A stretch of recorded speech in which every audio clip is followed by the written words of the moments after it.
Hello, my name is Chelsea Irwin, and I'm the Trauma-Informed Communities Programs Director within the Division of Family Health Data and Fatality Prevention at the Indiana Department of Health.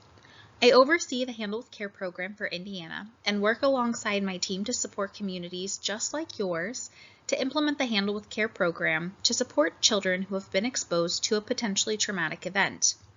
This training was developed to support your understanding of what childhood trauma is, how we can support children exposed to trauma through Handle with Care, and to also help you understand your role in receiving a Handle with Care notification as an educator, school administrator, paraprofessional, bus driver, coach, school resource officer, or serve in another role within the school district.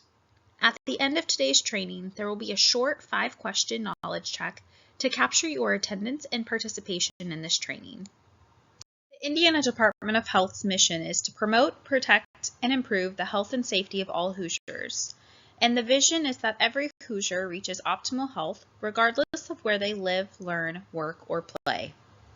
In today's training, we're going to cover a variety of topics, including what is childhood trauma, why we should care about trauma, how prevalent is childhood trauma, and then we'll talk about Handle with Care as an effective way to help children who have experienced trauma and support them in a learning environment.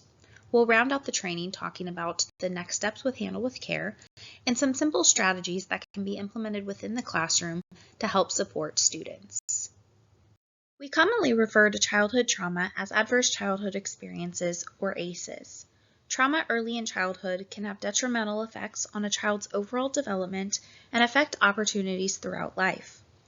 A child's brain is most vulnerable during those early years of life, and this is when they begin to develop attachments and relationships with others, developing capacities for critical thinking and regulation, and they begin to recognize their world as a safe or a dangerous place. Our brains and our biology are only designed to undergo toxic stress for a short period of time. So when this exposure persists, or we begin to live in a state of constant fight, flight, or freeze, our biology begins to adapt and we begin to develop in a way that is a response to that toxic environment. When toxic stress is introduced and a child is a victim to this exposure, the impact to their brain development can set them up for an increased risk throughout their adolescent and adult years. However, ACEs are preventable, and we can mitigate the potential impacts of ACEs through enhancing opportunities for resilience through protective factors. It is important to understand that trauma can be subjective. This means what is traumatic for one individual may not be for someone else, or our response to something traumatic may look different. We have included a slide here to show examples of what trauma can look like for an individual. Please note that this list is not exhaustive and may include other events. Please take a moment to pause this training to review this slide. Prevalent and can happen anywhere. More than half of U.S. children have been exposed to childhood trauma through exposure to violence, crime, or abuse. 1 in 15 children have been exposed to domestic violence. According to 2021 National Survey on Children's Health, 42% of Indiana youth reported exposure to at least one adverse childhood experience at some point in their lives, with 24.2% reporting 2 or more. Enhancing opportunities for resilience within environments children live, learn, and play can help mitigate potential effects of adverse childhood experiences and exposure to other forms of trauma. Examples of ways we can enhance these environments include healthy relationships from parents and peers, supporting and safe social environments, resilience among individuals, families, and communities with whom individuals live and interact, identifying and cultivating a sense of purpose, stable housing environments, investment in educational opportunities, and socioeconomic advantages. We're going to talk about the impacts of trauma and why we should care about trauma. Childhood trauma can have a dramatic effect on a child's overall development. Because early childhood is a critical time for brain development, exposure to adversity can significantly impact this healthy development. Early childhood is a time when their environments and their experiences can really impact how they view the world and how they view other individuals. Do they feel safe, or are they met with danger? Trauma can cause impairment to a child's social, emotional, and cognitive development. A child's ability to regulate emotions, or even interpret the emotions of others, can weaken. There's a biological impact. Trauma can disrupt the healthy development of organs and other bodily functions, such as the immune system. In a school setting, trauma can impact a child's ability to reach their full academic potential. Individuals who report adverse childhood experiences, especially multiple adverse childhood experiences, are more at risk of chronic health conditions such as diabetes, heart disease, anxiety, and depression. When something non-threatening happens that may remind us of a traumatic incident, our bodies replay the traumatic reaction, creating a fight or flight response and dimming our ability to think and reason. Trauma may cause a youth's brain to react in a way that is different than a child who was not exposed to trauma or has had opportunities for protective factors. These children in a school setting may be seen as disruptive, out of line, or not engaged. We can remember the impact that trauma has using the acronym SARA. S. Kids do not feel safe in their own skin or environment. A. Kids do not know how to have healthy attachments to others. R. Kids do not know how to self-regulate. And A. Kids do not know how to act. It is important for healthcare providers to understand what trauma is and what the impact of trauma can look like. It is also important for healthcare providers to advocate for child's health. Research shows that the prevalence of ACEs, such as witnessing violence or experiencing physical abuse, can trigger a stress response that can harm a child's developing brain, weakening the immune system, and increasing one's risk of social, emotional, and mental health problems later in life. These individuals may develop negative coping mechanisms, such as substance use and alcohol use, and can develop chronic health conditions, such as diabetes, heart disease, and cancer. Adverse childhood experiences and other forms of trauma can also increase one's risk of behavioral problems. In the United States, 50 to 80% of youth involved in the juvenile justice system have reported exposure to violence or other forms of trauma. Children who have experienced trauma are more likely to engage in riskier behaviors, such as substance and alcohol use. There are also a greater risk for future victimization and/or perpetration. These may be children who are interacting with the criminal justice system as a youth and even into adulthood. Mitigating the impacts of childhood trauma can be seen as a prevention strategy for law enforcement, disrupting a pathway to involvement in the criminal justice system. When a child is exposed to something traumatic, where are they going to school the next day or in the following days? They're going to school. And the effect of trauma, their response to trauma, does not stop when they enter through the doors of school. In fact, the impact of trauma can be critical to their ability to achieve academic success, turning off their learning switch. Learning becomes secondary. Children who have experienced adverse childhood experiences are at a greater risk for experiencing decreased reading abilities, lower GPAs, missing school more often, and may be more at risk of dropping out of school. In addition, through behavioral changes, they may experience more suspensions and expulsions than their peers. A child who has experienced trauma may be more at risk for developing coping mechanisms to manage their behavioral responses. Remember, trauma disrupts healthy brain development, impacting their social, emotional, and cognitive development, and making it hard for some kids to think and reason. As a response, we may see more disruption from children who have been exposed to trauma. They may have more expressive outputs, maybe they're not engaged at all. These students may be in constant survival mode, viewing the world as a dangerous place. For many, school may be a safe place, and for some, school may be a difficult environment for them. And this can be frustrating for educators and those who are interacting with these students. You may ask yourself, why won't this child listen to me? Why are they getting in trouble so often? Why is this child disengaged or never ready to learn? How can we rephrase these thoughts? With a trauma-informed lens, we can change our way of thinking from what's wrong with this child to what has happened to this child, allowing us to view behavior from a different perspective. What might you see in a classroom? What can you do? And what are some things that you can say when you're working with a student who is in need of additional support during the school day? While this list should not be considered exhaustive, this may serve as a resource for what behavior can look like as a result of trauma. Things you might see. Are there any other signs or symptoms you can think of or may have experienced when working with students that aren't listed here on this resource? Things you might do. Later in this training, we will share a resource with you that offers additional strategies you can consider. What are strategies that you like to use in the classroom? Things you might say. Many of these are probably sayings you use every day. Are there any sayings that are not listed here that you like to use?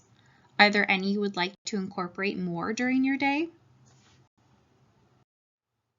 In our next section, we'll talk about the prevalence of childhood trauma and what this can look like in a classroom. So what might this look like in a classroom? Children may fall asleep in class. Did that student receive adequate sleep the night before? Was their sleep disrupted? Do they feel safe in your classroom and they feel that their guard can be down? Are they coming to class hungry? Were they able to receive breakfast that morning? What about dinner the night before? Is their homework or their classwork not complete? You might notice that they're failing tests. Is this something new for that student, or are you starting to notice a pattern for this student? Are they staring off into space or not engaging with their peers? Are they having outbursts or being more disruptive in the classroom? Children exposed to trauma may not be able to self-regulate, or they may express their emotions differently. These children's needs are not being met outside of the classroom, and sometimes coming to school can be triggering for them, especially if they view this environment as a scary place. Our goal is to establish trauma-informed environments that support children's opportunity for resilience within the community, within organizations, and within schools. Supporting children exposed to trauma happens by enhancing capacities for communities, families, and individuals to build resilience. We're going to talk about Handle with Care in a couple of slides, which is a school-based intervention to support children through a trauma-sensitive environment. But first, let's answer, what is a trauma-sensitive environment? Trauma-sensitive environments are built through safe, stable, and nurturing environments, ensuring that children feel safe and are not met with scary environments that could potentially cause more trauma or be harmful. We are providing opportunities to establish and maintain healthy and positive relationships with peers, as well as teachers and other support staff within a school system. In a trauma-sensitive environment, children have the capacity to regulate their own emotions, and through these opportunities, children have the appropriate foundation to academically thrive. Building trauma-sensitive environments does require a whole school approach.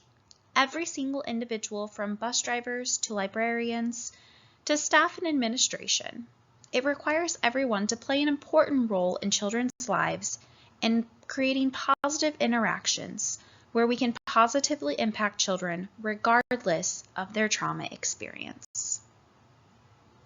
Trauma-sensitive schools do three things.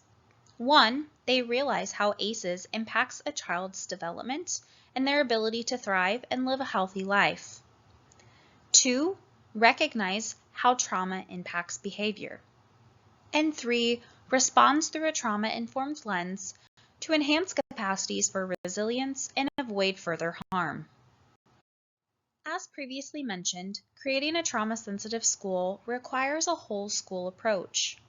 Through this, all children receive care and support through a trauma-informed lens, not just children who have been identified as experiencing trauma, such as through a Handle with Care notification. Remember, trauma impacts everyone uniquely, and what may be traumatic for one individual may be different for another.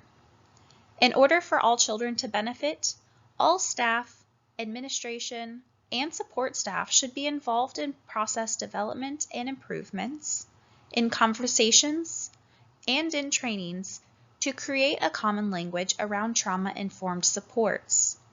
Through this, schools can better be prepared to address behaviors with a trauma-informed lens, where they look at the child's behavior from a different perspective. I think the quote here on the side sums it up well.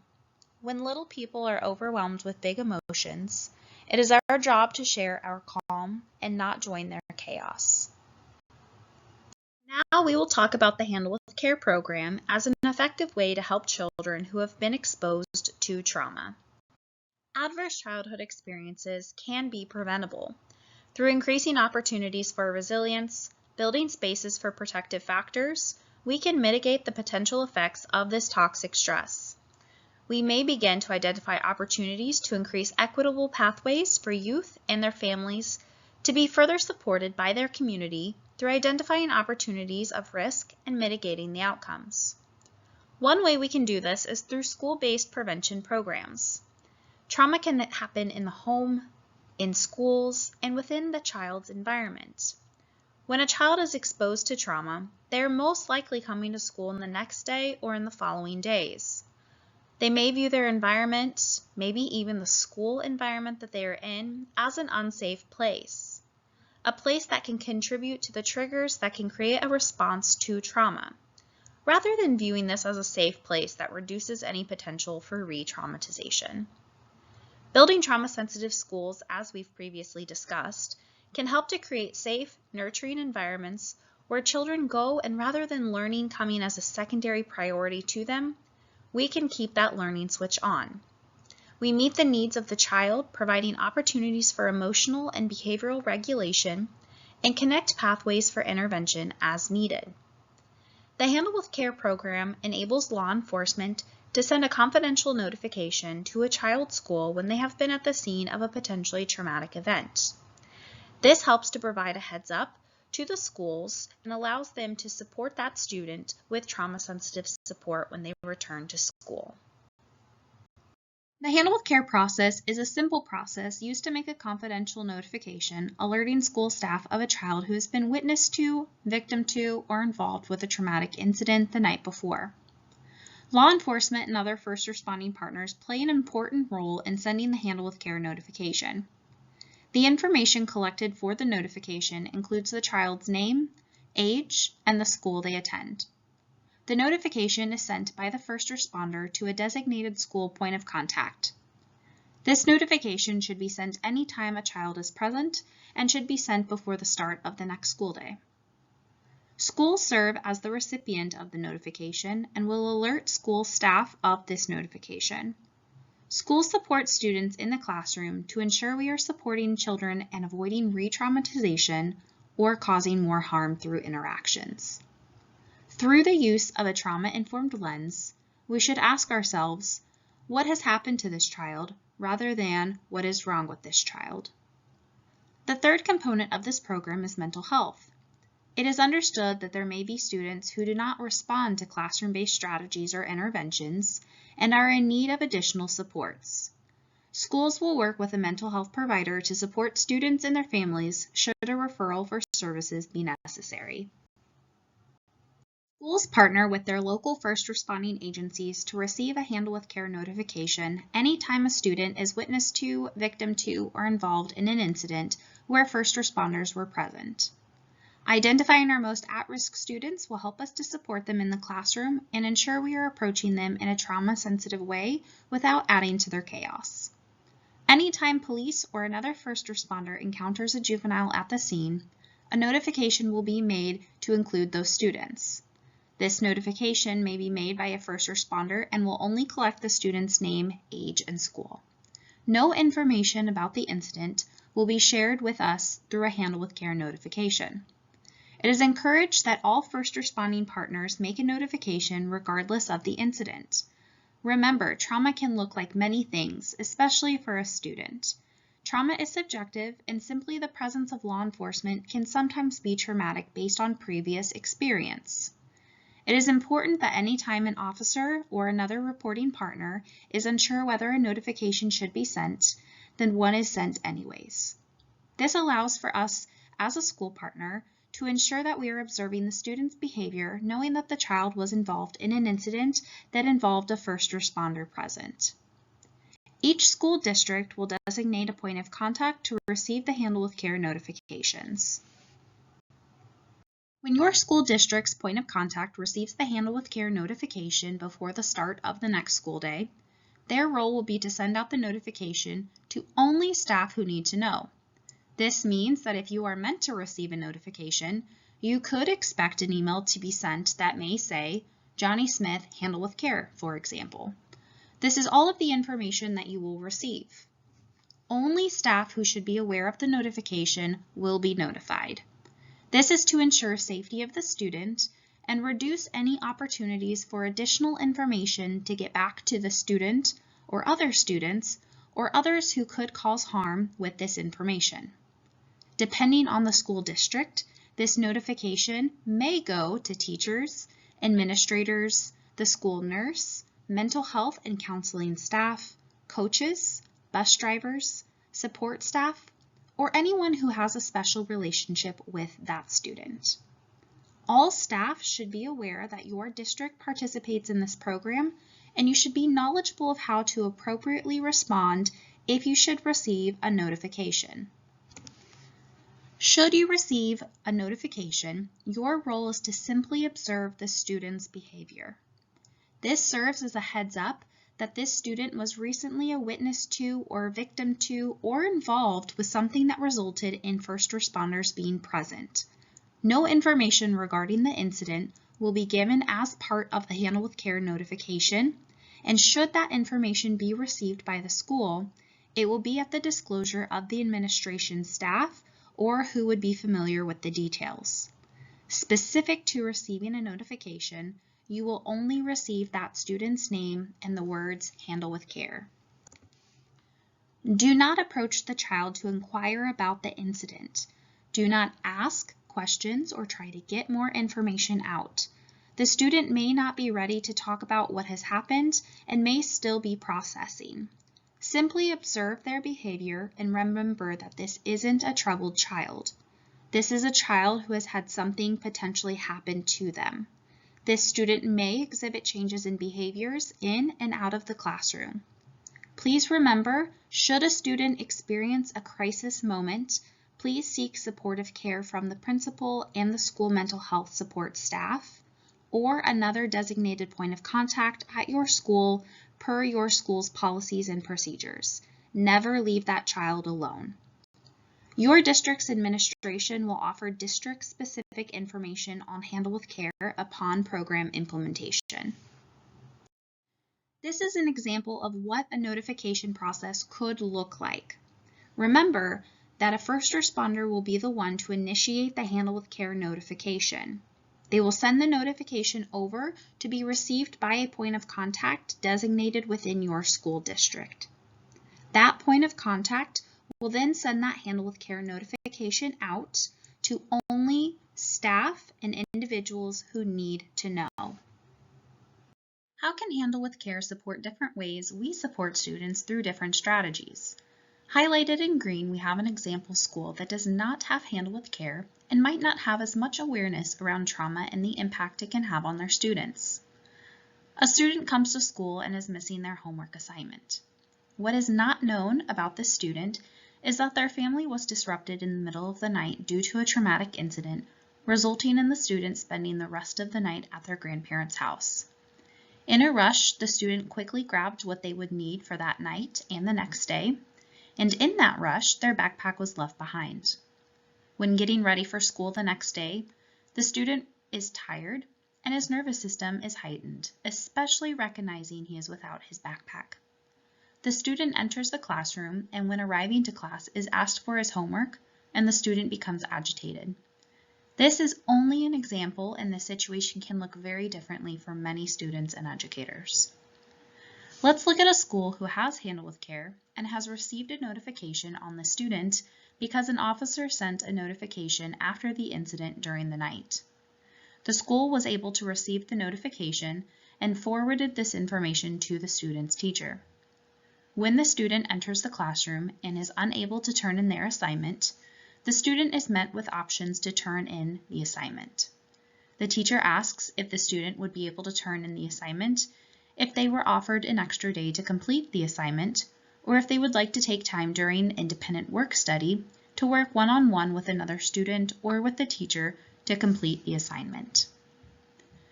Regardless of the situation that may have resulted in the assignment missing that day, the student was met with grace, offering alternative options to ensure the student was able to complete the assignment and avoided giving the student a 0 for that assignment.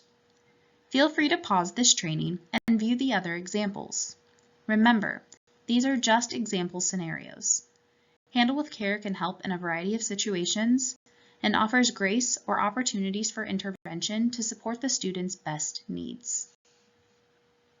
Maslow's hierarchy of needs is a model that helps us to better understand motivations for human behavior. Without meeting our most basic needs, our ability to achieve or tend to our higher needs on this hierarchy becomes more difficult. In a school setting, we may expect a child to come to school prepared for the day, to sit in a chair and listen to instruction, to interact with their peers appropriately, and to manage their emotions and behaviors how we might expect them to.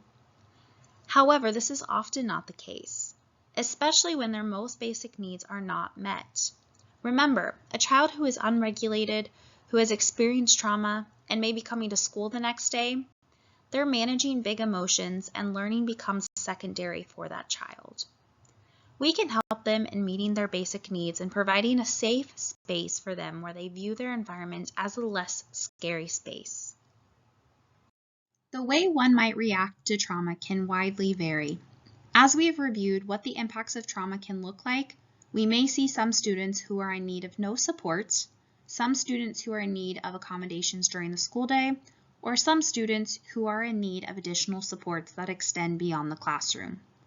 When school-based interventions are not enough, schools can make a referral for a child and their family to see a school mental health support staff or their community mental health center. Please remember, when a child is experiencing a crisis moment and is in need of immediate support, do not leave the child alone. Verbally contact your school principal or other support staff within your school system to provide further support. If you identify a student who is in need of additional supports that extend beyond the classroom, please remember to follow your school's policies and procedures and connect them with either mental health support within the school or connect them with your administration for further support. Now we will cover the do's and don'ts of receiving a Handle with Care notification, as well as some simple strategies that you can leverage as an educator to support students. When you receive a Handle with Care notification, it's important to understand what are some steps that you can take with a Handle with Care notification and what should you not do with a Handle with Care notification. Some things that we can do with a Handle with Care notification is provide empathy and be sensitive to what the student may be experiencing. Remember, while it may feel as if a student's response or behavior is non-compliant or negative, these behaviors may be the result of trauma response. As educators, what are some ways that you show empathy in your classroom? With a trauma-sensitive school, it is important to understand that trauma can happen anywhere, and regardless if we know if the student was identified through a Handle with Care notification, how can we handle all children with care, regardless if we know a student has been impacted by trauma? Do practice patience and compassion. Make sure to practice patience with yourself as well. It can be frustrating for educators to understand a reason for a specific behavior, and sometimes it requires different interventions to support a student. Be sure to check in with yourself and practice self-care. Do show care instead of consequences. As adults, we can help children understand boundaries, right from wrong, and that some behaviors result in consequences. How can we apply a trauma-informed lens when identifying interventions or supports for students? Instead of giving a 0 on an unfinished assignment, are there ways to support the student, such as through an extension or partnering the student up with a classmate to work through the homework assignment together? Other considerations include actionable steps to support a student with understanding the actions taken were inappropriate and helping the student with boundaries before a situation escalates that may result in detention or suspension. And we do want to give grace.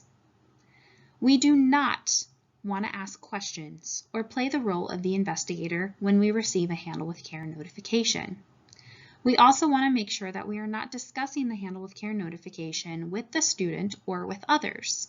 Remember, if you receive a Handle with Care notification, it is because you were identified as needing to know that a student received a Handle with Care notification. And we do not share that notification with others. Over the next couple of slides, you'll view strategies that can be used to support students through trauma-sensitive environments. These include preventative strategies, strategies to use in the moment, and strategies for after the moment. Take some time to view the next couple of slides. Do you see any strategies that you implement within your classroom currently? Are there any strategies that you would like to implement?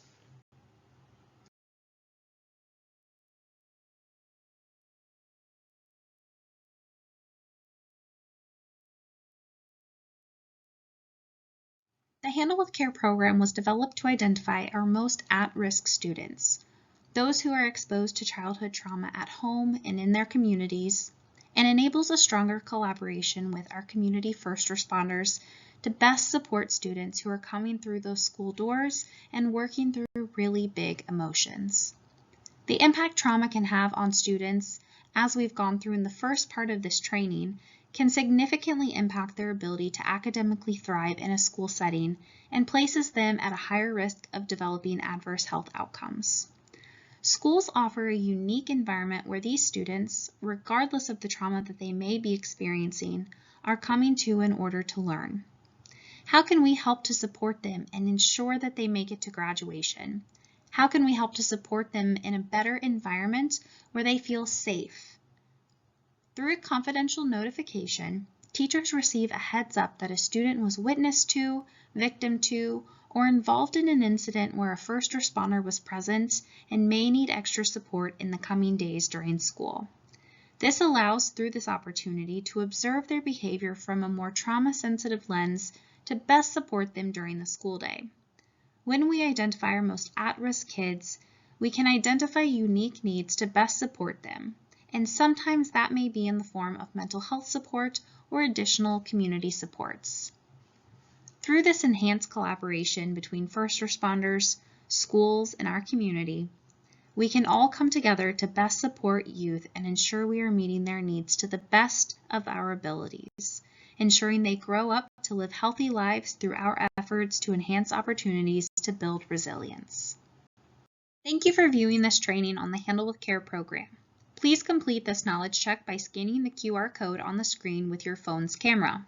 Upon scanning the QR code, a form should populate enabling you to answer a few questions over the information you viewed. If you have any questions about the knowledge check, please reach out to your administration team.